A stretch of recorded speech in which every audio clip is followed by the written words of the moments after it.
બાળકોને સુરક્ષિત અને પોષણયુક્ત ભોજન મળી રહે તેમજ ખોરાકનું નિયમન કરતા સંચાલક ભાઈઓ બહેનોમાં સલામત અને ફોર્ટિફાઈડ ખોરાક અંગે જાગૃતિ વધે તે હેતુસર જિલ્લા પીએમ પોષણ યોજનાની કચેરી પાટણ તેમજ જિલ્લા પુરવઠા નિગમ પાટણ તથા ખોરાક અને ઔષધ નિયમન તંત્ર પાટણના સંયુક્ત ઉપક્રમે પાટણ અને સરસ્વતી તાલુકા ખાતે 17/12/2025ના રોજ તાલીમ કાર્યક્રમનું આયોજન કરવામાં આવેલ હતું। ફૂડ સેફ્ટી તથા પીએમ પોષણની તાલીમના મુખ્ય મુદ્દાઓ જેવા કે વ્યક્તિગત સ્વચ્છતા અને કાર્યસ્થળની સફાઈ અંગે માર્ગદર્શન,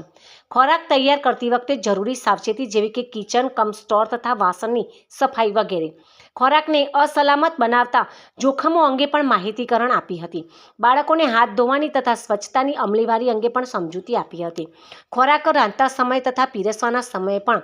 અપનાવવાના સુરક્ષા પગલાં વિશે પણ માહિતગાર કર્યા હતા। ફોર્ટિફાઈડ ખોરાકનું મહત્વ તથા તેની ચકાસણી માટે શ્રી વિપુલ ઠાકર, સ્ટેટ કોઓર્ડિનેટર પીએમ પોષણ દ્વારા ફોર્ટિફાઈડ ખાદ્ય પદાર્થો જેમ કે ડબલ ફોર્ટિફાઈડ મીઠું, ફોર્ટિફાઈડ તેલ, ફોર્ટિફાઈડ ચોખા જેવા જથ્થા ઉપયોગો કુપોષણ અટકાવવો કેટલો જરૂરી છે તેની સમજ અપાઈ તેમજ ફોર્ટિફાઈડ ફૂડ ઓળખવાની અને પરીક્ષણ કરવાની રીતનું પણ પ્રદર્શન કરવામાં આવ્યું હતું। તાલીમમાં જિલ્લા પુરવઠા અધિકારી Shri, food safety officer Shri તેમજ ખોરાક અને ઔષધ નિયમન તંત્ર,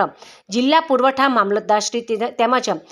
એમડીએમ ટીમ પાટણ અને સરસ્વતી, સીડીપીઓ પાટણ અને સરસ્વતી, શ્રી વિપુલ ઠાકર, સ્ટેટ કોઓર્ડિનેટર પીએમ પોષણ પાટણ અને સરસ્વતી તાલુકાના મધ્યાહન ભોજન યોજના કેન્દ્રોના તમામ 240 જેટલા સંચાલકશ્રીઓ ઉપસ્થિત રહ્યા હતા। તાલીમને અંતે પીએમ પોષણ યોજના અંતર્ગત સંચાલકશ્રીઓએ તાલીમના મુદ્દાઓને ધ્યાને લઈને શાળાઓમાં વધુ સુચારુ રૂપે મધ્યાહન ભોજન બનાવવા તથા પીરસવાની કામગીરીનું અમલીકરણ કરવા પ્રતિબદ્ધતા વ્યક્ત કરી હતી।